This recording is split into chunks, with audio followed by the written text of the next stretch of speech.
السلام علیکم دوستو، آپ دیکھ رہے ہیں عرفان ہاشمی صاحب کا یہ چینل۔ آج وہ مہیا نہیں ہیں، اویلیبل نہیں ہیں، اور مجھے انہوں نے ذمہ داری سونپ دی کہ ان کے دوستوں کے ساتھ میں مخاطب ہوں پاکستان کی تازہ ترین صورتحال کے حوالے سے آپ کے ساتھ گفتگو کروں، اور ایک دو دن میں وہ دوبارہ واپس آ جائیں گے چینل پہ۔ اس وقت تک آپ مجھے برداشت کیجیے گا، اور ظاہر ہے اگر میں بھی بات کروں گا انہی مسائل پہ جو اس وقت پاکستان کو درپیش ہیں، جن کے حوالے سے پورے میڈیا میں گپ شپ چل رہی ہے، اس میں سر فہرست لیٹر گیٹ ہے، یعنی وہ خط ہے جو امریکہ سے ہمارے سابقہ سفیر ڈاکٹر اسد مجید نے بھیجا تھا، اور جس کے بارے میں بہت سارے سوالات اٹھائے گئے، اس کو مشکوک قرار دیا گیا۔ بلکہ ہوا یوں کہ 27 مارچ کو سابق وزیر اعظم عمران خان نے اسلام آباد کے پیریڈ گراؤنڈ میں وہ خط لہرایا۔ ایک کاغذ کا ٹکڑا تھا جو کہ اصل نہیں تھا، وہ بالکل صحیح بات تھی، کیونکہ کیبل ایک دوسرے کلر دوسرے رنگ میں ہوتی ہے، اور انہوں نے کہا کہ اس میں وہ سازش ہے جو میرے خلاف، میری حکومت کے خلاف کی گئی ہے۔ پھر 30 مارچ کو بلاول بھٹو زرداری نے ایک پریس کانفرنس میں باقاعدہ ایک پریس کانفرنس کی، اور اس میں کہا کہ دراصل یہ خط ایگزسٹ ہی نہیں کرتا، اور یہ کسی خارجہ وزارت میں کسی سے لکھوایا گیا ہے، اور بالکل ایک بیسکلی انہوں نے کہا کہ یہ من گھڑت چیز ہے۔ حکومت نے اپنے خلاف جو پریشر اس وقت بنا ہوا ہے اس کو ڈیفلیکٹ کرنے کے لیے یہ سازش کی بات کی ہے اور خط کی بات کی ہے۔ اب یہ دو مختلف باتیں ہیں، سازش اور خط۔ اب سازش کو آپ ظاہر ہے وہ ڈیبیٹیبل سبجیکٹ ہے، بہت ساری اس پہ چیمیں گوئیاں ہو رہی ہیں کہ آیا عمران خان نے یہ صحیح کیا یا نہیں کیا، لیکن خط ایک حقیقت تھی، اور وہ ہم نے بالکل تصدیق کی۔ 31 مارچ کو جب نیشنل سیکورٹی کمیٹی کا اجلاس ہوا تو اس اجلاس میں بھی دراصل اس خط کی موجودگی کا اعتراف کیا گیا، اور اس میٹنگ کے بعد جو اعلانیہ جاری ہوا تھا پریس کے لیے، اس میں کہا گیا تھا کہ تمام شرکاء نے اس امر پہ اتفاق کیا کہ اس خط کے مندرجات میں مراسلے میں جو چیزیں درج ہیں، اس کا جو متن ہے وہ پاکستان کے اندرونی معاملات میں براہ راست مداخلت کے مترادف ہے، اور اسی لیے امریکہ کے ساتھ اس پہ احتجاج کیا جانا چاہیے۔ اور وہ احتجاج جناب ایک مراسلے کے ذریعے پھر کیا گیا، وزارت خارجہ میں امریکی ناظم الامور کو طلب کیا گیا آدھی رات کے وقت، اور ان کے حوالے وہ خط کیا گیا، اور یہ اپوزیشن والے اس کے باوجود مصر رہے کہ اس قسم کی کوئی چیز موجود نہیں تھی، بلکہ مریم صفدر صاحبہ نے تو 5 اپریل کو ایک پریس کانفرنس کی، اور اس پریس کانفرنس میں انہوں نے یہی کہا کہ دراصل اس خط کا وجود ہی نہیں ہے۔ اور مزے کی بات یہ ہے کہ پھر 22 تاریخ کو 23 کو جو نیشنل سیکورٹی کمیٹی کا اجلاس ہوا، اس میں یہی کہا گیا کہ اس کمیٹی کے شرکاء نے یا میٹنگ کے شرکاء نے 31 مارچ والے پریس اعلانیے کی توثیق کی، یعنی اس خط کی موجودگی کا اعتراف کیا۔ اب قطع نظر اس کے کہ یہ سازش تھی یا نہیں تھی، یہ سوچنے کی بات ہے کہ کبھی ایک منصوبہ ہوتا ہے، اس کے لیے اسکیم بنتی ہے، پلاٹ ہوتا ہے، اور مداخلت براہ راست اس کے بعد ہوتی ہے۔ تو جب اس 31 مارچ کو مراسلے جو پریس ریلیز میں کہا گیا تھا کہ blatant interference in Pakistan internal affairs, یعنی کھلم کھلا مداخلت ہے پاکستان کے معاملات میں۔ تو جناب اب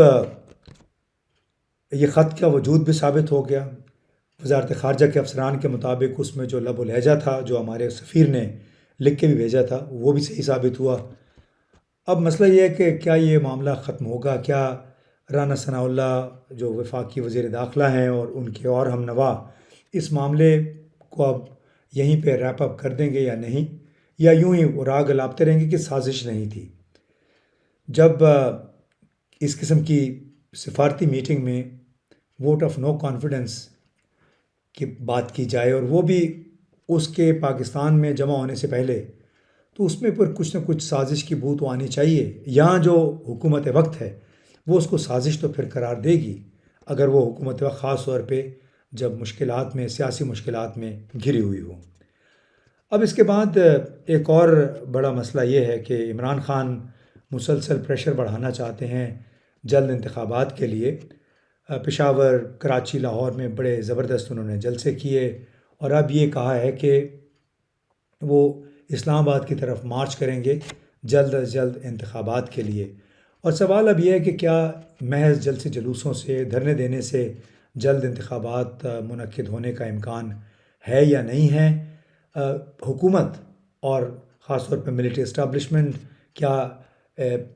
جلسے جلوسوں کو برداشت کرتے رہیں گے اور اس طرح اپنا وقت گزار لیں گے، یا پھر جو مقتدر حلقے ہیں وہ صورتحال کی نزاکت کو دیکھتے ہوئے تمام باقی جو سٹیک ہولڈرز ہیں ان کو جلد انتخابات کی طرف راغب کرنے کی کوشش کریں گے؟ یہ ایک بہت بڑا سوال ہے، اور اس پہ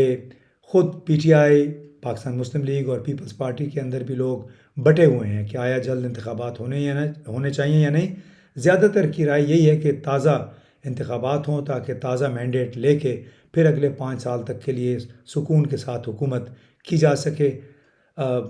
لیکن اگر شہباز شریف صاحب جو نئے وزیر اعظم ہیں، ان کے بیانات کو دیکھا جائے، ان کے ملک بھر میں وہ جو دورے وغیرہ کر رہے ہیں، تو اس سے لگتا نہیں ہے کہ ان کا فوکس جلد انتخابات ہیں، کیونکہ وہ وزیرستان بھی گئے، بلوچستان بھی گئے، وہاں پہ انہوں نے بڑے اعلانات بھی کیے ہیں، اور اس کے ساتھ ساتھ ایک اور دلچسپ صورتحال بھی ڈیولپ ہو رہی ہے۔ مفتاح اسماعیل صاحب یعنی وزیر خزانہ واشنگٹن میں ہیں۔ واشنگٹن سے ایک دلچسپ خبر یہ آئی کہ انہوں نے کہا کہ آئی ایم ایف والوں نے یہ خواہش ظاہر کی ہے کہ پیٹرولیم مصنوعات پہ جو سبسڈی دی جاتی ہے، جو زیرو ٹیکس کیے گئے ہیں، وہ ختم ہو جائیں، اور ساتھ ہی ان کا یہ کوٹ ہے، انہوں نے کہا کہ اور میں آئی ایم ایف کی اس تجویز سے اتفاق کرتا ہوں۔ پھر ایک اور دوسری بات جو انہی کے وفد کے ذرائع سے میڈیا میں آ رہی ہے، وہ یہ ہے کہ اسٹیٹ بینک آف پاکستان کی خود مختاری کے حوالے سے جو منصوبہ بنایا گیا تھا، اس پہ مکمل عمل درآمد کی یقین دہانی بھی کرائی گئی ہے۔ یعنی اسٹیٹ بینک کو خود مختار جب کیا گیا تو یہ حکومت جو کہ پہلے اپوزیشن پہ، پیپلز پارٹی اور پی ایم ایل این، ان سب کا یہ کہنا تھا کہ مکمل خود مختاری دے کر اسٹیٹ بینک کو بالکل پاکستان میں آئی ایم ایف کا ایک ذیلی ادارہ بنایا جا رہا ہے، اور اس کو ریورس کیا جائے گا، بالکل حکومت کو دست نگر کر دیا گیا ہے آئی ایم ایف کے اور اسٹیٹ بینک آف پاکستان کے ذریعے۔ اور دلچسپ بات یہ ہے کہ چند دن پہلے خواجہ آصف صاحب جو کہ اس وقت وزیر دفاع ہیں، انہوں نے یہ کہا تھا کہ اس اسٹیٹ بینک آف پاکستان کی جو خود مختاری ہے اس کو ختم کیا جائے گا، کیونکہ یہ پاکستان کے مفاد میں نہیں ہے۔ اب ولا عالم کون صحیح کہہ رہا ہے، کون سچ کہہ رہا ہے، کون غلط کہہ رہا ہے، اور آیا اس قسم کے جو متضاد بیانات ہیں وہ کس چیز کی غمازی کرتے ہیں کہ یہ حکومت یک بیک زبان ہو کے بول نہیں پا رہی ہے، اندرونی طور پہ اختلافات ہیں، چاہے وہ اسٹیٹ بینک کا مسئلہ ہو، چاہے وہ انتخابات کا مسئلہ ہو، یا پھر نئے صدر کا یا سینٹ کے چیئرمین کا اور پنجاب کے گورنر صاحب کا۔ تو یہ بہت سارے جھمیلے ہیں جس میں یہ حکومت لگتا ہے پھنسی ہوئی ہے، اور شاید اسی وجہ سے بہت سارے لوگوں کا یہ خیال ہے کہ بہت ہی اچھا ہوگا کہ تازہ انتخابات ہو جائیں، اور اس کے بعد جو بھی حکومت بنے وہ پھر مستقل ایک یکسوئی کے ساتھ ان مسائل کا احاطہ کرنے کی کوشش کرے جو اس وقت پاکستان کو درپیش ہے۔ جو مومنٹم بنا تھا، برآمدات میں اضافہ ہو رہا تھا، ریمنٹنسز یعنی بیرونی ممالک سے جو سرمایہ پاکستان آ رہا تھا اس میں اضافہ ہوا تھا، فیڈرل بورڈ آف ریونیو کی آمدنی میں کوئی 34% اضافہ ہوا ہے، برآمدات میں بتایا گیا تھا کوئی 24-25% اضافہ ہوا، یعنی پیپلز پارٹی اور پی ایم ایل این کے دور میں یہ 23-24 ارب ڈالر کے برابر تھیں، اور اس وقت وہ 31-32 ارب ڈالر کے قریب پہنچ جائیں گی جب یہ سال ختم ہوگا۔ تو بہت سارے مثبت اشاریے تھے، لیکن درمیان میں پھر تھوڑی سی بے یقینی بھی آ گئی، جو جب سے عدم اعتماد کا ووٹ کی تحریک پیش کی گئی تھی، اور 4-5 ہفتے تو بہت ہی غیر یقینی میں گزرے۔ تو اب دیکھنا یہ ہے کہ یہ حکومت کب تک یوں ہی بیانات تک محدود رہے گی، کب تک یہ کس وقت یہ یک زبان ہو کے بولیں گے، کس وقت یہ قومی مفادات، پاکستان کے عوام کے مفادات سے وابستہ ایسی پالیسیوں کا اعلان کریں گے جس سے جو ترقی کا اور سیاسی استحکام کا جو سفر ہے وہ شروع ہو اور اس کے ذریعے پاکستان کے عوام کو بھی تھوڑا سا ریلیف مل سکے.